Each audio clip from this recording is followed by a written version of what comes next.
So not that long ago, Burson released their Timekeeper 3X GT monoblock speaker amplifiers, and this is their flagship model. And let me tell you, they're pretty darn crazy.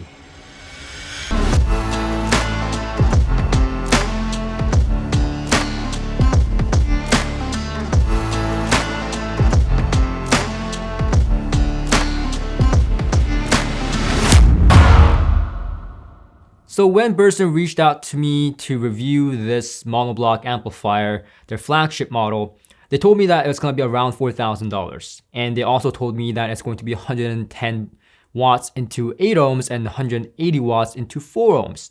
So I was like, whoa, okay, that's going to be pretty big of an amplifier for a monoblock. And then they told me it's going to be 30 watts in Class A. For the first 30 watts, it's going to be Class A. Now, if you know anything about Class A designs, it requires a pretty substantial size transformer, and the amplifier gets heavy, big, especially 30 watts. That's crazy. Now, I was thinking like I'm gonna get some massive stuff, but it came in a one single box. And behold, these are it. Now, Burson makes some really good amplifiers, and we've seen that before. But this is some next level in terms of speaker amplification. They've really applied literally everything they've learned in terms of amplification, both in the headphone world and in the speaker world, to really make this really, really good. But we have to talk about a few things. First of all, this has a fan. Now the fan is a Noctua fan, which is one of the quietest fan in this world, and it is a pretty quiet fan. Now, I've used this actually the same exact fan in my computers before, and they are dead silent. There is a little bit of noise, but when you play music, it is almost indistinguishable. And actually, I have them turned on right now, and you probably don't hear them at all. Now, that is to help with the heat dissipation along with the all heatsink casing. So if you know Burson products, you've seen the familiar look of their casings, and that is to dissipate heat. So the entire chassis is being used to dissipate heat, like a heat sink. So that is a pretty clever design. In fact, I wondered how toasty this thing will get if I left it overnight. Now, it didn't get all that toasty. In fact, a lot of tube amplifiers or Class A designs, sometimes you can boil an egg on them. This doesn't get that toasty, but it gets warm. I can still touch it and put my hand on it. So you can tell that the fan is doing its job, and mainly this fan is there so that they can optimize the performance of the amplifier without worrying about heat. So Class A gets hot. This is a good design choice along with the heatsink to make sure that the heat stays in control. Overall, the build and the quality is typical of Burson products. It's well thought out and well built. The back of the unit is using RCA inputs as well as XLR balanced inputs, so you can choose from either or. And you can switch it using a single button on the back to toggle it back and forth from RCA to XLR, as well as having a setting for low gain or high gain settings. And of course, the front of the unit has a single power button. You can choose to put the amplifier on its side like a normal amplifier, or you can put them on a cool stand, pun intended. Now, if you have experienced Class A amplifiers before, you may be thinking, well, that is no way a Class A amplifier. Where is the big toroidal transformer? Where is the big chunky capacitors that is there for Class A designs? Well, let me tell you, that is the power supply. It is called their supercharger. Believe it or not, this tiny thing is the supercharger that is the transformer replacement in this amplifier that allows this amplifier to be clean and powerful without having a big sized toroidal transformer.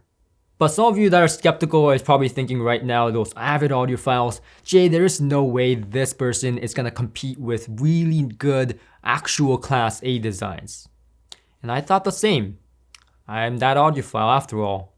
Heavier the better. Bigger the better. Right? Well, believe it or not, this Burson sounds exactly like a Class A amplifier to me. In fact, a very good one.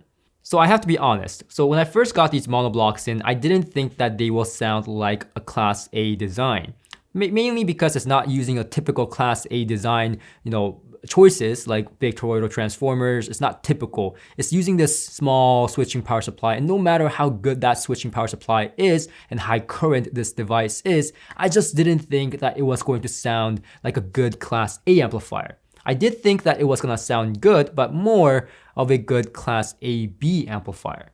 But this really surprised me because this amplifier sounds really darn good, and it sounds like a pure Class A amplifier. So what does that mean? Well, this amplifier, for the most part, in my room, I am probably not even pushing the boundaries to enter the Class AB mode. In fact, for the most part, I probably was listening to the Class A mode for the most part of my listening. So keep that in mind. These monoblock amplifiers are extremely powerful and high current. They are able to drive difficult to drive speakers.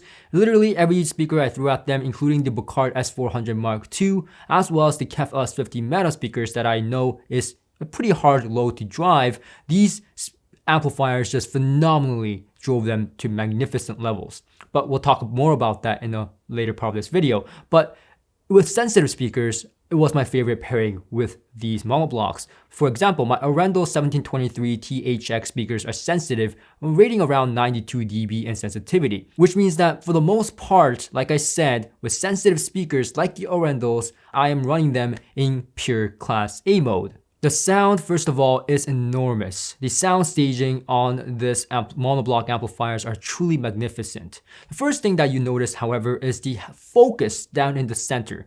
The imaging is just way more pinpoint with these monoblocks than other stereo or integrated amplifiers that I have tried in this price category. And that is because monoblocks have less crosstalk. And that's one of these advantages of the Burson amplifier is the monoblock configuration that allows them to have less crosstalk, allowing them to have better separation and imaging capabilities. And quickly, if you don't know what crosstalk is, it's basically left channel bleeding into right channel and right channel bleeding into left channel. So at some point, your left channel is playing both a little bit of the right channel as well. And that is just basically the basic understanding of it.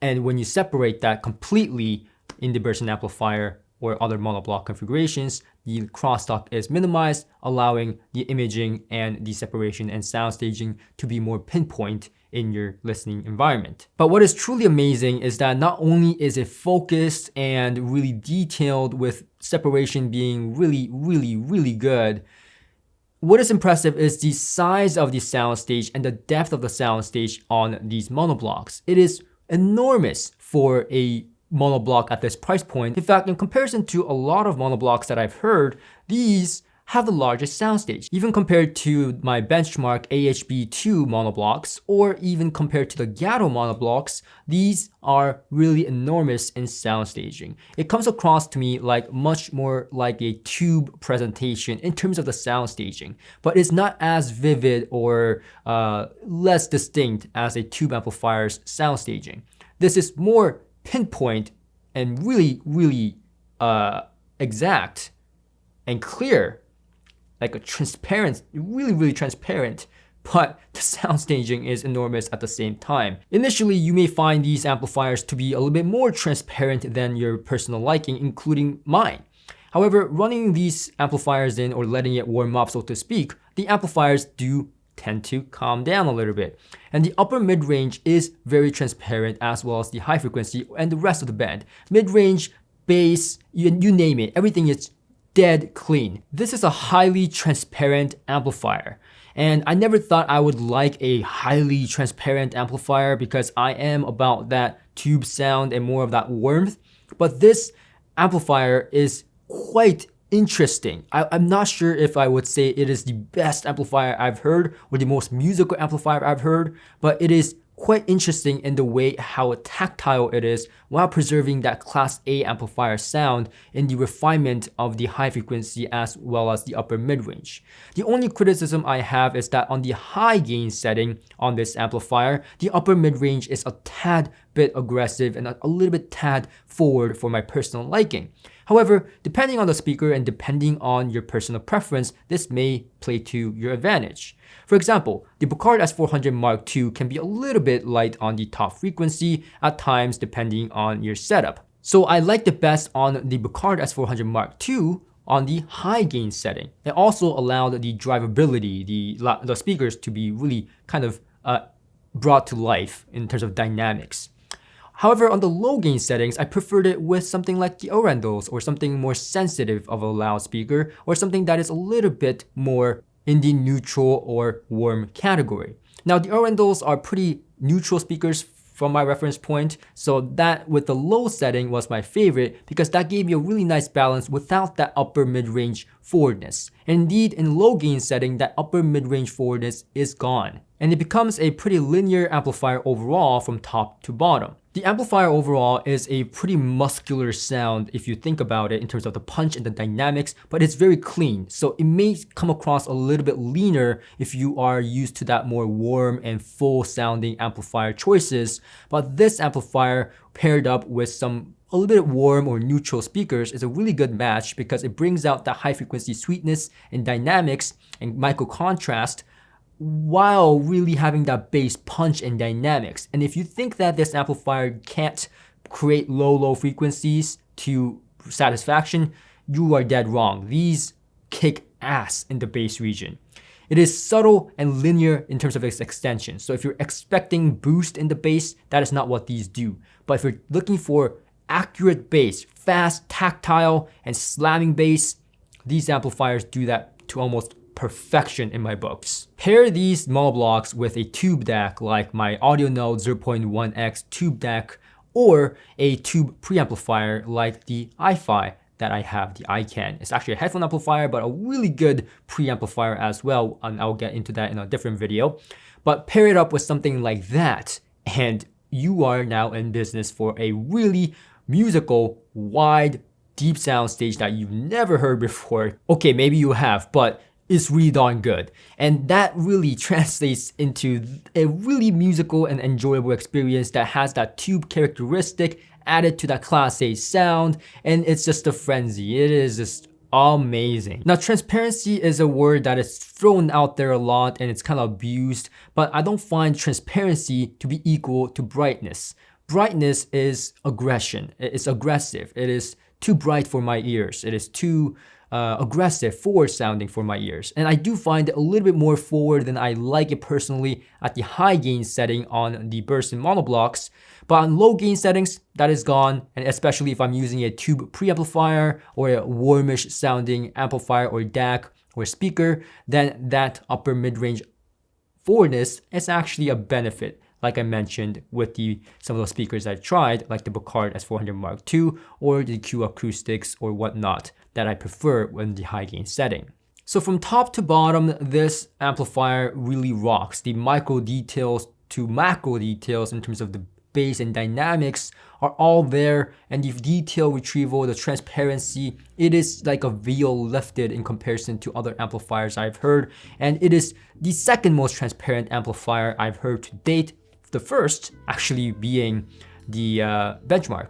And that is by a slight margin as well. I mean, if I really had to pick one, I would say the Benchmark is still more transparent, but both are equally transparent and both sound really good. I'll talk more about the Benchmark in another video, but I would have to say that my personal favorite is still Burson. The Burson does have that Class A magic or some sort of that palpability, that micro detail that doesn't exactly exist in the Benchmark. The Benchmark, it is more transparent and more clear and more clean, more clear cut, but I would say overall the microdynamics on the Burson is superior and more to my liking personally in terms of the overall sound tuning. And while I would say my favorite pairing with these amplifiers were sensitive speakers because it really utilizes that first 30 watts of Class A and gives you a really nice Class A sound, it still works fabulously with speakers like Bucard S400 Mark II or CAF LS50 Meta, speakers that are less sensitive, because it still is able to drive those speakers because it is a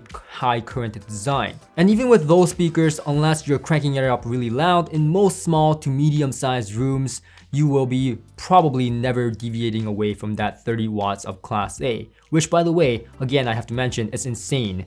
First 30 watts, Class A, that is crazy. But again, it is good to have that 80 watts or so of extra headroom so that even if you are past that 30 watts mark, you are still having enough power to drive your speakers to really rocking levels. And even then, honestly, these amplifiers have never failed me in terms of sound quality. I'm not sure if there's no meter to tell you if I'm past that Class A mode, but even when I crank it up really loud on less sensitive speakers, these still retain composure and detail and transparency without being shrill, especially on that low gain setting, which was my favorite. And so overall, this amplifier has really surprised me a lot because it is doing a lot of things that it really shouldn't be able to do with such a small power supply. But again, Burson is an innovating company and they've done a lot of things like this. So do check them out, and even if you're skeptical, at least give it a demo or whatnot, because it's definitely worth your listen and you might be pleasantly surprised.